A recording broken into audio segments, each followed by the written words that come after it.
The Entered Apprentice initiation is the very first step into Freemasonry, and it sets the tone for everything that follows. When a candidate is brought in, they are blindfolded so they cannot see the lodge room. One trouser leg is rolled up, the left breast is exposed, and a rope, called a cable tow, is placed around the upper body. Each of these elements carries symbolic meaning. The blindfold represents spiritual ignorance, the exposed chest and legs show openness and vulnerability, and the rope signifies duty and the weight of obligation. The candidate is then led around the lodge, guided only by touch and sound, hearing solemn questions and ritual phrases, but unable to see who is speaking. This is meant to create humility and dependence on the fraternity. Finally, the candidate is positioned at the altar, places a hand on sacred objects, and swears a binding oath of secrecy and loyalty. Only then is the blindfold removed, symbolizing the passage from darkness into light, a rebirth into moral knowledge. The obligation oaths. One of the most striking parts of Masonic initiation is the swearing of obligations, commonly called the Masonic oaths. Each degree requires the candidate to kneel at the altar, place a hand on sacred texts along with the square and compasses, and then swear solemn promises of secrecy, loyalty, and moral conduct. What makes this moment feel especially intense are the symbolic penalties attached to the oaths. Historically, the wording included graphic threats such as having the throat cut across, the heart torn out, or the body dismembered if the secrets of Masonry were ever betrayed. It is important to note that these punishments are purely symbolic. No Freemason is expected to carry them out, and in modern practice they are understood as metaphorical, emphasizing seriousness and absolute commitment. Yet the language is still recited in traditional form, and combined with the dimly lit lodge, the kneeling posture, and the solemn voices of the officers, it creates a chilling and unforgettable atmosphere. For members, the oaths represent honor and binding trust. To outsiders, they sound dark, eerie, and forbidding. The hoodwink, or blindfold, is a central feature of the early stages of Masonic initiation. As soon as the candidate enters the lodge, their eyes are covered, leaving them unable to see their surroundings. This is not done as a prank or intimidation tactic, but as a deliberate symbol of spiritual blindness and lack of knowledge. In this state, the initiate must rely entirely on the guidance of senior members, who lead them carefully around the room, pausing at certain stations for ritual questions and answers. The effect is both physical and psychological. Walking in darkness heightens the senses of touch and hearing, while creating feelings of uncertainty and suspense. The lodge's atmosphere, solemn voices, the shuffle of feet, the scent of candles or incense, becomes more pronounced. Finally, when the candidate reaches the altar and swears the oath, the hoodwink is dramatically removed. The sudden burst of light represents enlightenment and the discovery of truth. For Masons, it's a symbolic rebirth into moral awareness. To outsiders, being blindfolded in secret ceremonies naturally carries an eerie, mysterious quality. The cable tow is a rope or cord placed around the initiate's body during Masonic ceremonies, most often across the chest, shoulders, or waist. Its meaning is layered. At the most basic level, it represents the initiate's obligation to the fraternity, symbolically binding them to the promises they are about to make. It can also signify control, as if the candidate could be pulled back should they hesitate or attempt to withdraw. Historically, it echoed ancient customs where ropes symbolized duty, restraint, or connection to sacred vows. During the ritual, the initiate is led through the lodge with the cable tow in place, reminding them of their vulnerability and the seriousness of the moment. Once the oaths are sworn and the ritual is complete, the rope is removed, signifying liberation into a new stage of life and learning. To Freemasons, this transition reflects personal responsibility and moral accountability. To outsiders, the image of a blindfolded person being guided by a rope in a dimly lit lodge can feel haunting, adding to the aura of secrecy surrounding Masonic rites. The act of entering the lodge room is itself highly ceremonial and filled with symbolism. The candidate, still hoodwinked and bound with the cable tow, is led to the closed doors of the lodge. They are instructed to knock in a specific pattern, often 3 distinct raps, which is answered from within. This exchange represents seeking admission to hidden knowledge and being tested for worthiness before entry. Once the doors are opened, the candidate does not simply walk in. Instead, they are carefully guided across the threshold while members observe in silence, emphasizing the seriousness of the step. Inside, the lodge room is arranged with precision. Officers positioned at cardinal points, sacred texts upon the altar, and symbolic objects placed throughout. The initiate is led around the room in a prescribed circuit, stopping at stations where officers challenge them with ritual questions. Each pause reinforces moral lessons about duty, truth, and brotherhood. For Masons, this journey signifies moving from the profane outer world into a sacred inner space. To outsiders, the closed doors, coded knocks, and solemn silence give the impression of a secretive and slightly eerie initiation rite. The ritual of darkness and light. One of the most dramatic moments in Masonic initiation is the transition from darkness to light. At the beginning of the ceremony, the candidate is blindfolded, symbolizing ignorance, confusion, and the absence of spiritual vision. They are led through a series of symbolic challenges in this state, unable to see the room, the officers, or the altar. This enforced darkness creates suspense, vulnerability, and dependence on others for direction. After the obligation is sworn, the worshipful master declares the candidate ready to receive light. At that instant, the hoodwink is removed, and the room comes into view, bright candles, symbolic furniture, and the faces of fellow Masons now revealed. This act represents enlightenment, the passage from spiritual blindness into knowledge and truth. The initiate is told they have been symbolically born anew, leaving behind ignorance and stepping into the moral and intellectual light of Freemasonry. For members, it is an uplifting experience of revelation.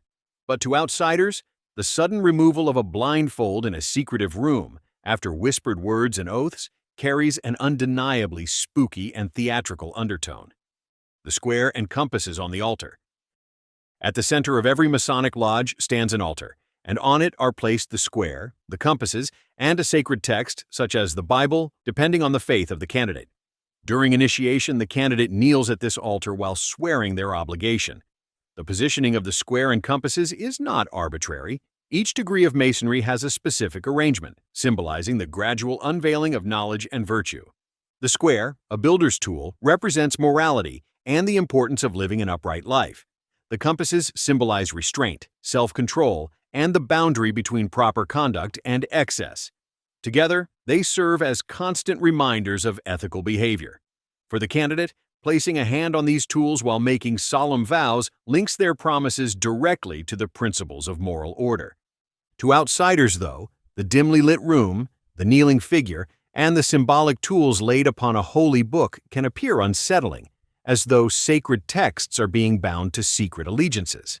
To Masons, however, this moment represents integrity, responsibility, and alignment with higher truth. The Fellowcraft Degree Ritual Journey. After completing the Entered Apprentice stage, a Mason progresses to the Fellowcraft degree. This ritual is designed to symbolize advancement from basic moral lessons to deeper knowledge and maturity. The candidate is once again prepared ceremonially, with specific clothing adjustments and symbolic positioning, before being led around the lodge on a prescribed path. Along this journey, they stop at various stations, where officers present allegories about education, discipline, and the sciences that underpin Freemasonry. The most striking element is the symbolic ascent of a staircase, often referred to as the winding stairs. Each step represents stages of learning: grammar, rhetoric, logic, arithmetic, geometry, music, and astronomy, forming the classical liberal arts. The initiate is reminded that a true Mason must grow in intellect as well as in morality. To members, this degree marks a turning point, elevating a Mason beyond simple obedience into an informed seeker of wisdom. To outsiders, the dimly lit procession, the symbolic climb, and the mysterious recitations give the impression of a secret academic rite shrouded in drama and ritualized performance. The Master Mason and the Hiram Abiff drama. The central ritual of Freemasonry occurs in the third degree, the Master Mason initiation. At its heart is the dramatic reenactment of the death and resurrection of Hiram Abiff, the legendary architect of King Solomon's Temple. According to Masonic tradition, Hiram is attacked by 3 ruffians who demand the secret word of a Master Mason. When he refuses, he is struck down and symbolically buried. The candidate plays the role of Hiram during this drama. Blindfolded, they are guided through the assault, symbolically killed, and then placed in a position of ritual burial. Later, they are raised back to life by the grip of a fellow Mason, symbolizing triumph over death and the immortality of the soul. This part of the ritual is deeply theatrical, with solemn dialogue, physical gestures, and heavy symbolism. For Masons, it represents fidelity, integrity, and hope for eternal life. For outsiders, the imagery of ritual murder, burial, and resurrection in a closed lodge room creates an undeniably spooky and almost theatrical aura, fueling much of the mystery surrounding Freemasonry. The sprig of acacia. In the Master Mason degree, one of the most important and mysterious symbols introduced is the sprig of acacia. During the reenactment of Hiram Abiff's burial, acacia is placed at the site of his grave. This plant, evergreen and hardy, represents immortality of the soul and the triumph of life over death. For the candidate, who symbolically undergoes death and resurrection in the ritual, the acacia becomes a sign of eternal hope and the continuity of spiritual existence. The presentation is solemn. The worshipful master may point to the sprig as a reminder that while the body perishes, the soul is enduring. This moment underscores one of Freemasonry's central teachings, that morality, fidelity, and truth live on beyond the grave. The ritual use of a plant in a symbolic burial service, however, can appear haunting to outsiders, who see it as blending funerary rites with secret ceremony. For Freemasons, the acacia is a gentle but profound emblem of faith in immortality. To those unfamiliar, the act of marking a grave with ritual greenery in a dim lodge evokes a somber, ghostly atmosphere. The skull and coffin symbolism. Among the most striking symbols found in certain Masonic rituals and higher degrees are the skull and coffin. These objects are not used for shock value but for teaching about mortality. The skull, often called a memento mori, is a reminder that all human beings, regardless of wealth or status, must face death. The coffin, when used in ritual, reinforces this message by symbolizing the grave and the inevitability of life's end. During ceremonies, the candidate may be confronted with these symbols directly, sometimes being asked to reflect upon them or even placed in proximity to a symbolic coffin. The intent is to impress upon the initiate that life is fragile and fleeting, and that a Mason must live uprightly, knowing their deeds will outlast their body. For members, this confrontation with mortality is meant to inspire moral seriousness and reflection. But for outsiders, the idea of staring at a skull or standing before a coffin in a dim lodge room can feel unsettling, even macabre, adding to the aura of secrecy and eeriness surrounding Masonic practices. Secret handshakes and passwords. One of the most talked about aspects of Freemasonry is the system of secret handshakes and passwords, formerly called grips and words. Each degree has its own distinct handshake and corresponding word that identify a Mason's level of initiation. The grip involves subtle pressure points, finger placements, or ways of clasping the hand, while the word is whispered in a careful and prescribed manner. Together they serve as proof of membership and as symbolic keys to trust within the fraternity. These practices date back centuries, when literacy was less common and physical signs were practical methods of recognition. For Masons, the handshake and word are not just identification. They represent bonds of trust, honor, and mutual responsibility. However, the secrecy around them has fueled fascination.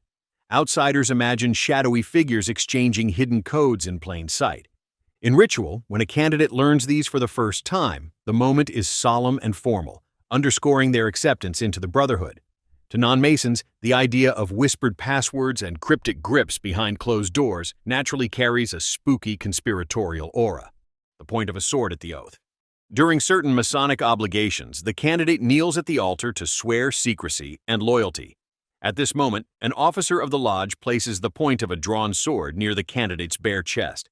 The gesture is symbolic, meant to impress upon the initiate the seriousness of their promises. The sword represents both protection and punishment. Protection of the fraternity's integrity and punishment should the vows be dishonored. The presence of cold steel combined with the dimly lit setting creates an atmosphere of solemn tension. The candidate is reminded that Freemasonry is not a casual association but a lifelong commitment. Though no physical harm is intended, the sword's point hovering against the skin leaves a lasting impression, ensuring the weight of the oath is deeply felt. To Freemasons, this is simply a dramatic teaching tool underscoring duty and honor. But to outsiders, the image of a blindfolded initiate swearing oaths with a sword pressed against their chest seems ominous and chilling, reinforcing the spooky aura of Masonic rites. Higher degree esoteric rites. Beyond the basic 3 degrees of Masonry, Entered Apprentice, Fellowcraft, and Master Mason, there are additional higher degrees found in systems like the Scottish Rite and York Rite. These ceremonies expand on earlier lessons, but often employ more elaborate and esoteric symbolism. Candidates may encounter dramatic reenactments of biblical stories, mythological allegories, or moral dramas where characters represent virtues, vices, or cosmic forces. The rituals sometimes include elaborate costumes, theatrical lighting, and the use of symbolic objects such as veils, swords, or thrones. Candidates may be blindfolded, led through winding paths, or confronted with moral dilemmas portrayed in allegorical form. The atmosphere can feel like a mix between sacred theater and secret society drama. For members, these higher degrees are opportunities to gain deeper insight into moral philosophy, personal discipline, and spiritual reflection. To outsiders, however, the secrecy, combined with dramatic scenes of trials, temptation, and symbolic death or judgment, adds a layer of mystery that easily appears spooky. The combination of hidden meanings and theatrical ritual fuels the perception of Freemasonry as a shadowy organization steeped in occult-like practices. The Rite of Reflection. One of the lesser-known but powerful practices in some Masonic traditions is the Rite of Reflection. Before or after initiation, a candidate may be placed alone in a small, dimly lit chamber called the Chamber of Reflection. Inside, the room is stark and symbolic, often containing a table with a candle, a skull, an hourglass, and sometimes bread and water. The purpose is not punishment, but contemplation. The initiate is left in silence, asked to reflect on life, death, and the seriousness of entering the fraternity. The skull represents mortality, the hourglass the passage of time, and the candle the fragile flame of human life. In some versions, the candidate writes a testament or personal reflections, acknowledging that they are symbolically leaving behind their old self before beginning a new Masonic journey. For Masons, this quiet isolation is intended to encourage humility, self-examination, and readiness for moral growth. To outsiders, however, being locked in a room with funereal objects and expected to meditate on death can feel eerie and unsettling, reinforcing the perception of Freemasonry as mysterious and spooky. The Rite of Silence. Another solemn practice found in some Masonic traditions is the Rite of Silence. At certain points in initiation, the candidate is commanded to remain completely silent, even while surrounded by ritual activity. This silence is not just a pause, but a symbolic act of submission, humility, and reflection. The initiate is reminded that before speaking wisely, one must first learn to listen and absorb knowledge. Silence represents discipline, secrecy, and the ability to control one's tongue, an essential quality in a fraternity built on trust. The experience can be unnerving. The candidate, often blindfolded and bound by the cable tow, hears movements, footsteps, and whispered voices around them, but is unable to respond. This enforced quiet magnifies the gravity of the ritual and builds inner tension. Only when permitted by the presiding officer does the candidate finally speak, reinforcing the lesson that words are powerful and must be used with care. For Freemasons, this moment underscores restraint and the value of thoughtful speech. To outsiders, however, the image of a hoodwinked candidate surrounded by silence in a dimly lit lodge can feel haunting, heightening the mysterious and eerie aura of Masonic initiation rites.